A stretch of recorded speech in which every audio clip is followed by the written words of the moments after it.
And we want to look at verses 17 through 32, the inauguration of Purim.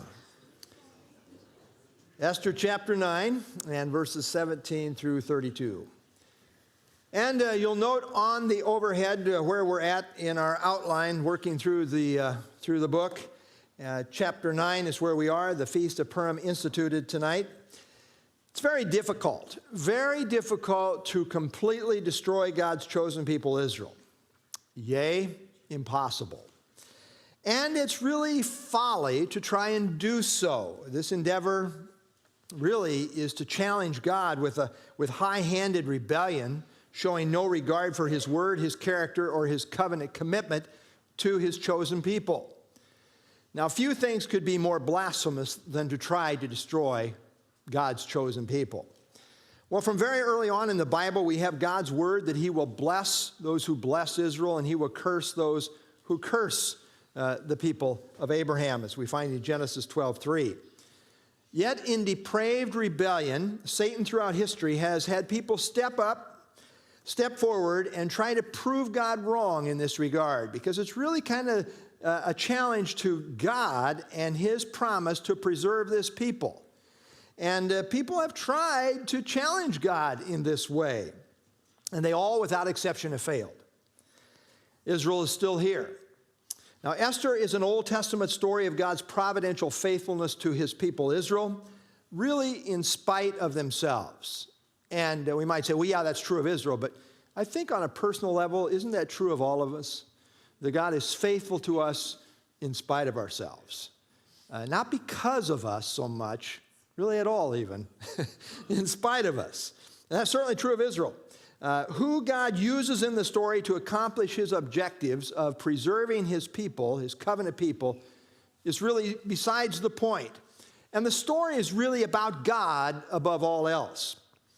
Now, the setting of the story is Post-Babylonian Exile, after King Cyrus had decreed for the Jews to return to their homeland. However, a majority of the Jews were not so moved to go back home to Israel, to the promised land. And so they remained in the land, in the empire of Persia. And of course, this became a massive empire, and they're scattered throughout this massive empire of Persia. Well, in the providence of God, Mordecai, a Jew, had a high position in the government, sat in the gate of the king, whatever that involved. And his cousin Esther became queen. Well, in this context, a man named Haman, who was a descendant of Agag, who was king of the Amalekites during the time of King Saul, this descendant of the Amalekites, Haman, came to hate Mordecai the Jew, because Mordecai the Jew refused to bow before him. And he had this high position in the land, and even the king said everybody should bow before Haman. Not Mordecai. I think he knew the history here. We're arch enemies, and really there's a curse upon the Amalekites. And so he was not going to bow before Haman. And Haman hated him because of this. Well, full of himself and full of hatred for Mordecai and the Jews, Haman devised a plot by which all the Jews in the entire huge Persian Empire were to be systematically killed on a certain day. And he, massaged it through the king to where it became a law.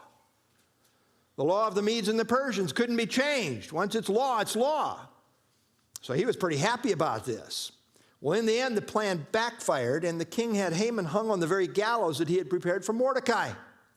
In addition, the king allowed the Jews, although he couldn't change a law that had been put in effect, the Jews were to be exterminated on a certain day, the king allowed another law to go into place, which allowed the Jews to prepare to defend themselves on this very day against their enemies. Well, when the day came, the Jews, very much prepared for the day, with the support of the king at this point, on that day, the Jews killed 500 people in the capital city, including the 10 sons of Haman. And they also killed an additional 75,000 people throughout the rest of that vast Persian Empire. Now, Esther, realizing there was still unrest against the Jews in the capital city, went and asked the king that the Jews might have an additional day to defend themselves, which was granted. And so the next day, the Jews killed 300 more of their enemies in the capital city and that area immediately surrounding the capital city. So in summary, the Jews killed most of their enemies on the 13th of the month of Adar, but in the capital city, 300 more were killed on the 14th as well. And that brings us to our study in Esther chapter 9, verse 17. Let's pick it up, verse 17. This was on the 13th day of the month of Adar. And on the 14th of the month, they rested and made it a day of feasting and gladness. So this is a summary verse, and it's speaking in reference to the Jews really throughout the kingdom of Persia, generally. They had victory over their enemies on the 13th, and the 14th they celebrated. They rested, and they made it a day of feasting and celebration. But then note verse 18. But the Jews who were in Shushan, which is the capital city, assembled together on the 13th day, as well as on the 14th day. That is, they assembled to defend themselves on the 13th and the 14th. And on the 15th of the month, they rested and made it a day of feasting and gladness. So in the capital city, the Jews defended themselves on the 13th, and then again on the 14th, and then on the 15th, they rested and made it a day of feasting and celebration. So the Jews in the capital city had their celebration one day later because the cleanup work involved one extra day there. So note here the vastness of this Persian Empire. We're talking the capital city here, and then it was 127 provinces, huge, mega empire. And, all the Jews in the whole entire empire were to be killed on this certain day. But now God turned it around.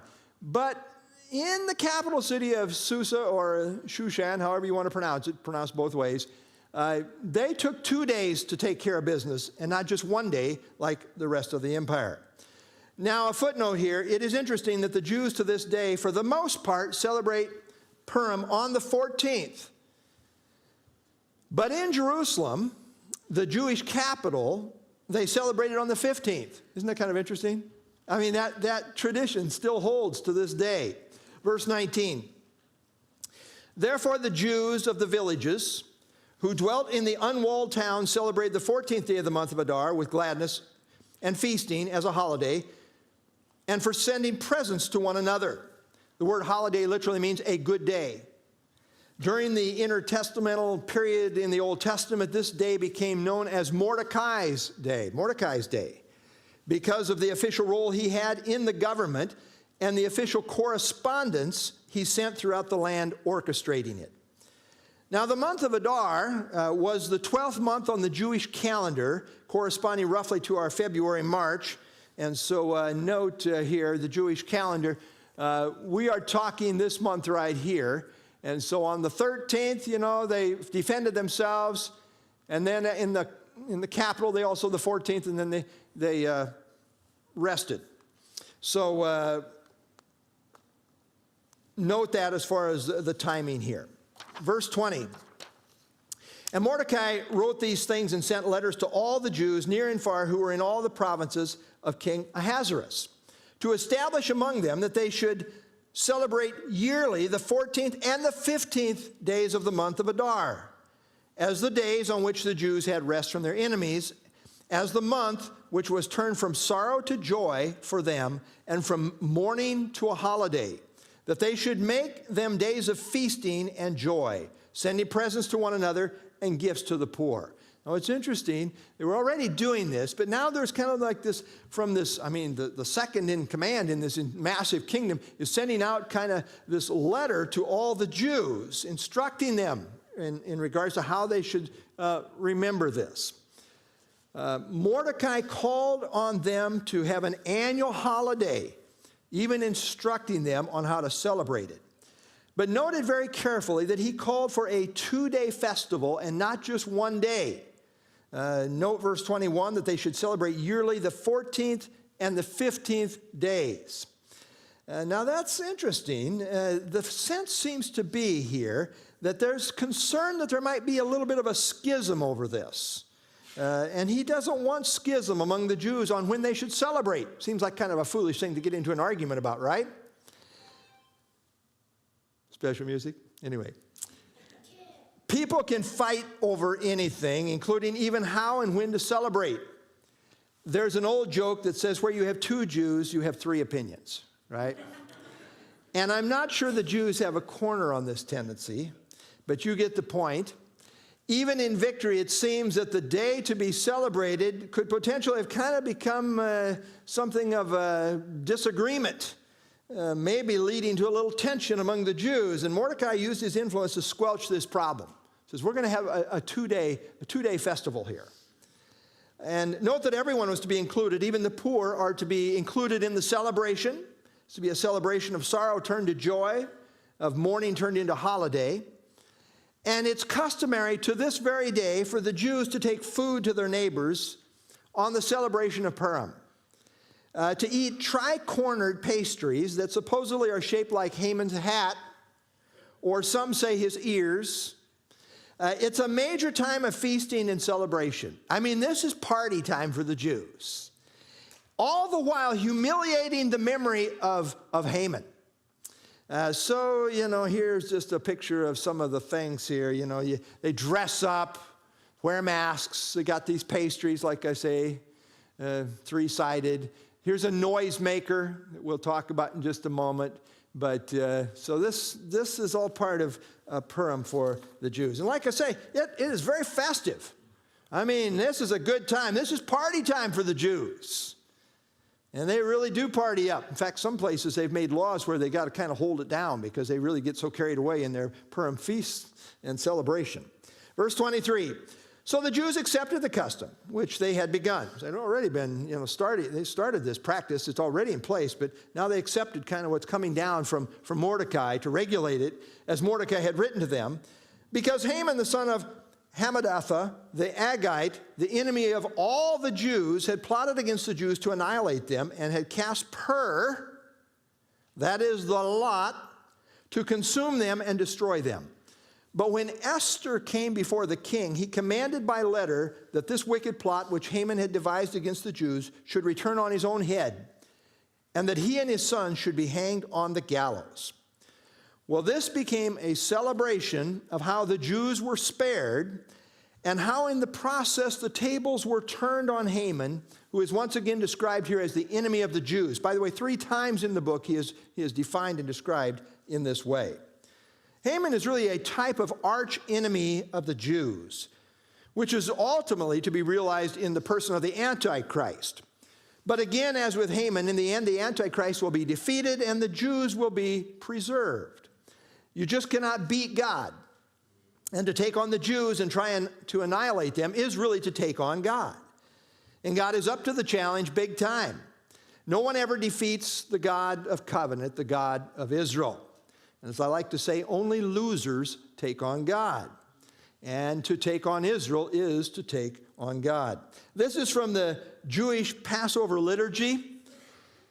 In every generation, they rise up to destroy us. But the Holy One, blessed be He, always deliver us from their hands. And that's kind of been the pattern. In every generation, they rise up to destroy. They keep trying. And God keeps preserving the Jewish people. Verse 26, so they called these days Purim after the name Pur. Now this is most interesting because they named this famous holiday after a pagan ritual.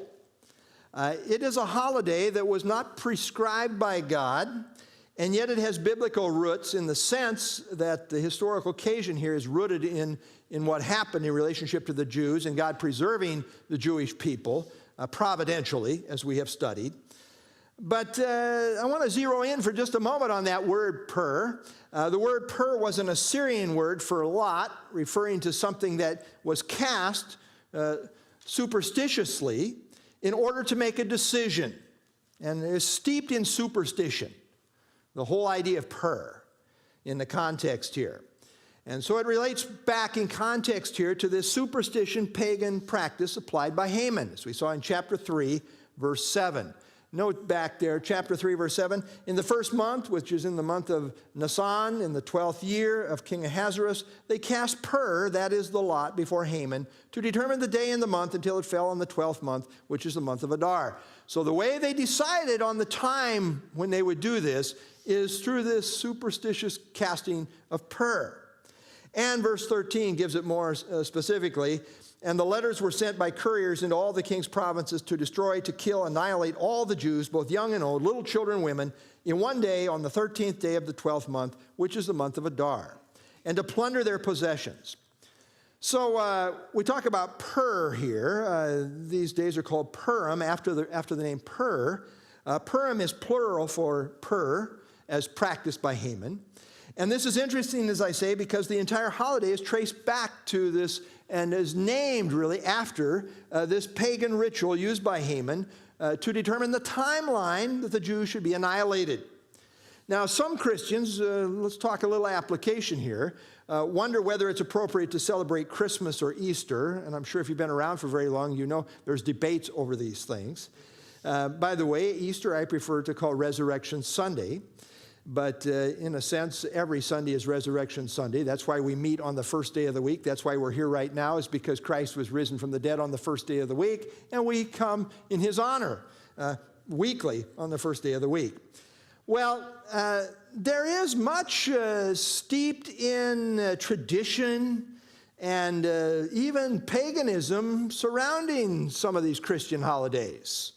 And you don't have to, again, dig very far to see how that came in. But it's interesting. Here with Purim, we have an example of celebrating a holiday that was not specifically prescribed by God and is, in fact, tied in name to the pagan ritual used by Haman to set the timing for the extermination of the Jews. So I think it really becomes a matter of what one does with any given holiday.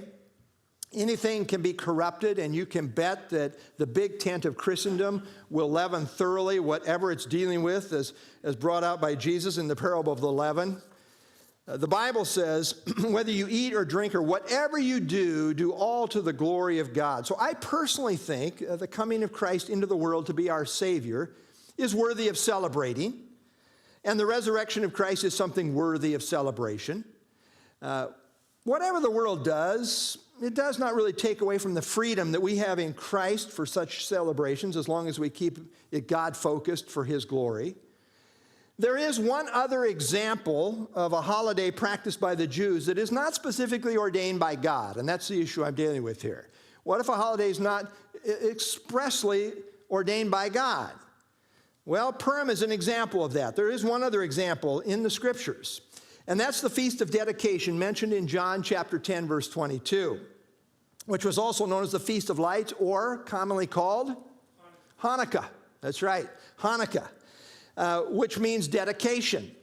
And of course, that's set in the intertestamental time with Antiochus Epiphanes, who desecrated the temple and the altar there. And when the Jews got it back, you have the idea that there was not the holy oil available to light the candles in the temple, so it miraculously burned for 8 days. And so that's how it became the Festival of Lights, or the Feast of Lights.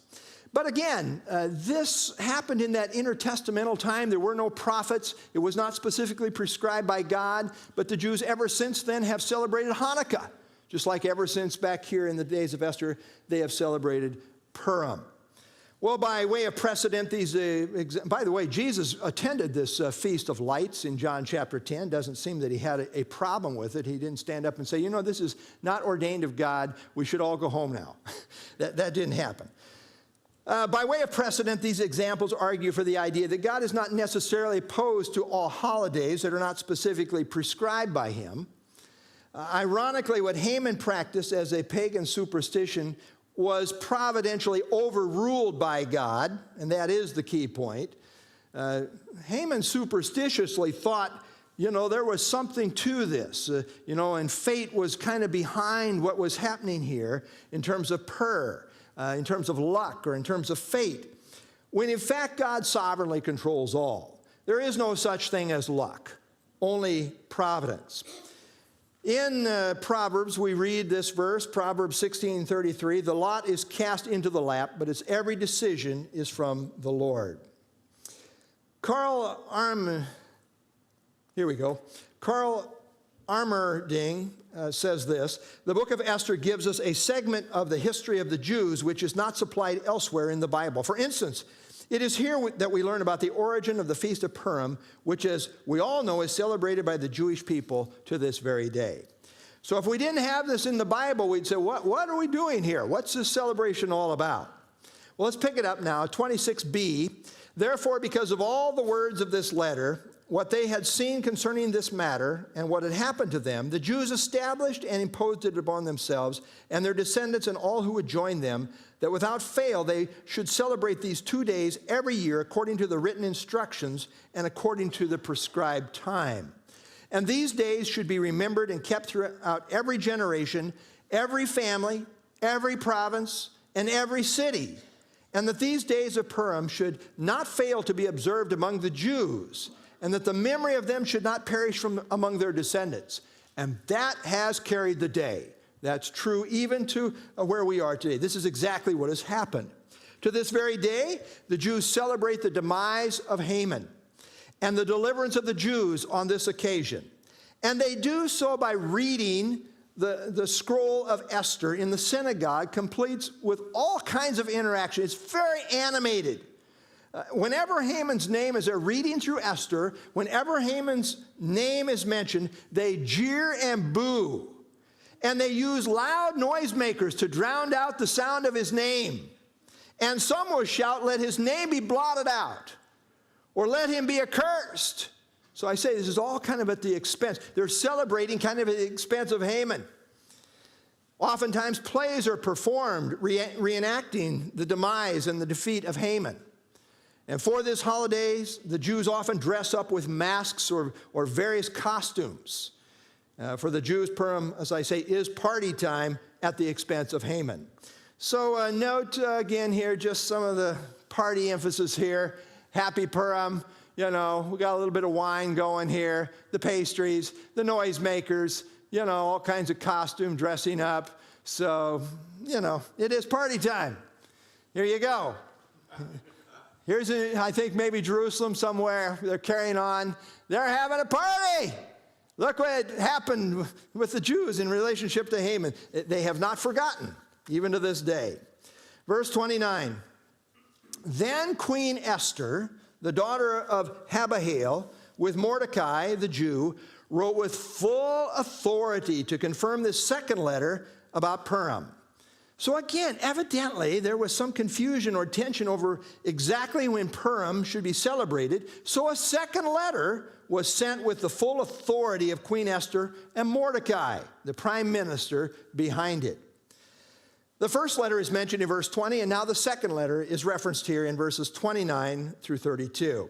Verse 30, and Mordecai sent letters to all the Jews, to the 127 provinces of the kingdom of Ahasuerus. So he's using his official governmental position to get the word out, with words of peace and truth, to confirm these days of Purim at their appointed time, as Mordecai the Jew and Queen Esther had prescribed for them, and as they had decreed for themselves and their descendants concerning matters of their fasting and lamenting. Now, it is thought by many commentators that verse 22, with its emphasis on sorrow turned into joy, and here in verse 30, emphasizing peace and truth, are really an allusion to Zechariah chapter 8 and verse 19, which reads, thus says the Lord of hosts, the fast of the 4th month, the fast of the 5th, the fast of the 7th, the fast of the 10th. During the intertestamental period, there was all kinds of fasts that came to the fore that the Jews started practicing during the Babylonian captivity. I really should say before the intertestamental, during the Babylonian captivity. And here he goes on to say, these fasts shall be now joy and gladness and cheerful feast for the house of Judah. Therefore, love, truth, and peace. So again, during the time of the Babylonian captivity, the Jews practiced a series of fasts denoting various calamities in Israel, including the captivity. But with the return from captivity, a new day had dawned. Now their annual fasting was to be turned into times of joyful feasting and celebration involving love, truth, and peace. Well, this also pictures what has now happened to Israel in the time of Esther. Their time of sorrow has now been turned into joy, fasting into gladness, and falsehood and conflict into truth and peace. Note that in addition to this being a holiday of uproarious celebration, this second letter also prescribed fasting and lamenting. Did you catch it there at the end of verse 31?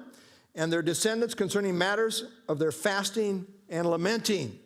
Now, most believe that in this second letter, it was also spelled out that there should be a commemorative time of fasting that should be included in the holiday, remembering their time of fasting that preceded their deliverance. Although no date is officially assigned here, the Jews have traditionally observed the 13th of Adar as a fast day, and then the 14th and the 15th as a time of great celebration. So verse 32 concludes, so the decree of Esther confirmed these matters of Purim, and it was written in the book. This became a matter of official records in the kingdom, and for the Jews a recognized official requirement for them as a people. Tim LaHaye says, prophetically, a final time of Jacob's trouble perpetuated by the future Antichrist in the tribulation will occur. The return of the Messiah to establish his kingdom will elevate Israel to the most blessed nation of all time. So they are yet to go through a terrible, terrible time, the time of Jacob's trouble, but again, they're going to emerge with great joy in the kingdom. And so there's a lot in the book of Esther that mirrors not only Israel's history, but prophetically what is yet to happen to them as a people, culminating ultimately in the kingdom to come. Well, years ago, somebody from the West asked a Russian Jew what he thought would happen if the Russians stepped up their oppression of the Jews. And the Jew responded something like this, "Oh, we would probably get another feast." And asked what he meant by that, he said this, something like this. He said, well, Pharaoh tried to wipe out the Hebrews, and the result was Passover. Haman tried to exterminate us as a people, and the result was Purim. Antiochus Epiphanes tried to destroy us, and the result was Hanukkah. If the Russians seek to destroy us, we'll probably get another holiday. It is true that the Jewish people can no more be destroyed than God can be destroyed. God has linked his name, his honor, his very person to the nation of Israel. If Israel can be destroyed, my faith is completely shattered in the God of the Bible. The very name Yahweh means covenant faithfulness. It means the God who does not change, who is completely 100% consistent. If God is not faithful, this is, by the way, it's such a big deal in my theology, to reject covenant theology, which says God is done with Israel, and now somehow the church is spiritual Israel. It's like we throw away all the covenant promises to the patriarchs. I mean, that to me is the height of blasphemy. I just can't go there. It's a very serious error in my theology, in my way of thinking about theology. That's why I'm a dispensationalist. I believe God has a program for Israel, and then the church is distinct from Israel. And so we don't want to spiritualize what God said to Israel and say, well, he's washed his hands of Israel, and now, it's nice. They got all the curses, but now we get all the blessings. I mean, that's totally inconsistent. God is not going to allow the Jews to be destroyed. The book of Esther is in here for a reason, and it emphasizes his covenant faithfulness to his covenant people Israel in spite of themselves. I can tell you God's faithfulness to Israel right now tonight is not because of the faithfulness of the Jews. Most Jews, an overwhelming majority of Jews in the land of Israel, are very secular. They don't give God the credit for being where they are today. They, very proud people, look what we have done, and they are amazed at their accomplishments. They don't really recognize that God has done this for them. So I say, it's God's faithfulness in spite of themselves. And as we think about it, that's true for ourselves. You know, the older I get, the more, I think the closer you get to God, the more mindful you are of your own sinfulness.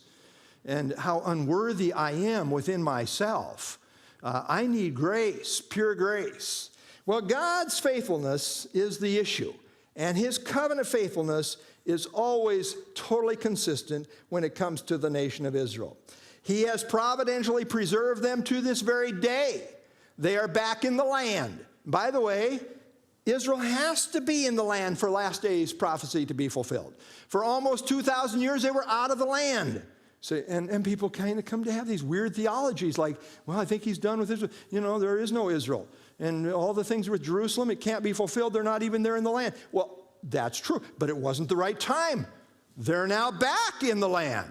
And all these things are coming into place in relationship to the fulfillment of last days prophecy. Yes, the God of Israel is still the God of Israel. He's not the God of the church as well, but he's the God of Israel, proving he is a covenant God of covenant faithfulness, and he will preserve his people.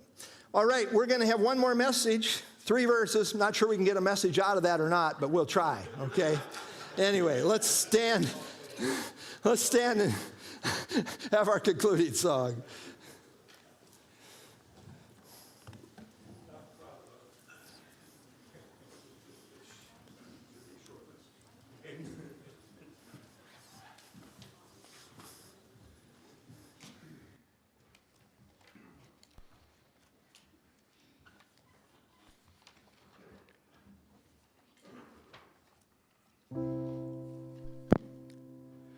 Soon and very soon we are going to see the King. Soon and very soon we are going to see the King. Soon and very soon we are going to see the King. Hallelujah, hallelujah, we're going to see the King. Soon and very soon we are going to see the King. Soon and very soon we are going to see the King. Soon and very soon we are going to see the King. Hallelujah, hallelujah, we're going to see the King.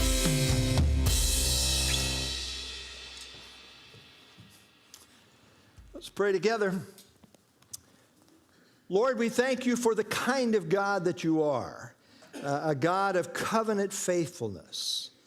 Lord, Israel is a stiff-necked people, really kind of an example of the most rebellious of humanity in many respects. Of course, we're all depraved. But, Lord, they've been a stiff-necked people right from the get-go. And yet, Lord, your covenant faithfulness never wavers. Here they are outside of the land. They've been told to go back to the land, and they didn't want to go. And yet, as wicked Haman comes to the fore in a position where he thinks he can really go about wiping the Jews out, Lord, you providentially brought things into play that caused everything to backfire, turned into victory for the Jews and for the enemies of the Jews. It was defeat and death. And so, Lord, we thank you that you are sovereign in your providential care of your people. Certainly that's true for Israel. They're in the land today. The prophecies will yet be fulfilled. They're an ongoing, there's really one witness nation in the world. It's the nation of Israel. And prophecy swirls around them. And these things will all have a fulfillment. All of your word will be fulfilled exactly as it's prophesied. Lord, we thank you for your faithfulness, that we can depend on you. We can trust your promises. We can trust the covenant. And Lord, we thank you for the blood of Jesus Christ that established that new covenant relationship that we're in with you. It's a sure thing. Nothing can change it. And so we rejoice in you being a covenant faithful God tonight. And Lord, even as you have preserved the Jews, Lord, you are faithful to us as born-again believers. Come what may, we can trust you. Nothing can separate us from your love. And Lord, even in spite of ourselves, you are faithful through thick and thin, whatever we go through. And so, Lord, we just rejoice and celebrate your faithfulness once again tonight. We see it to the Jews. We see it to us as your people. Lord, give us a fruitful week now for Jesus' sake. Lord, help us to redeem the time. The days are indeed evil. Help us to be walking closely with you. So many things to distract us, to discourage us, to get us down. Help us to keep our focus on you, our sovereign, faithful, covenant-keeping God. I pray in Jesus' name, amen. Have a good week.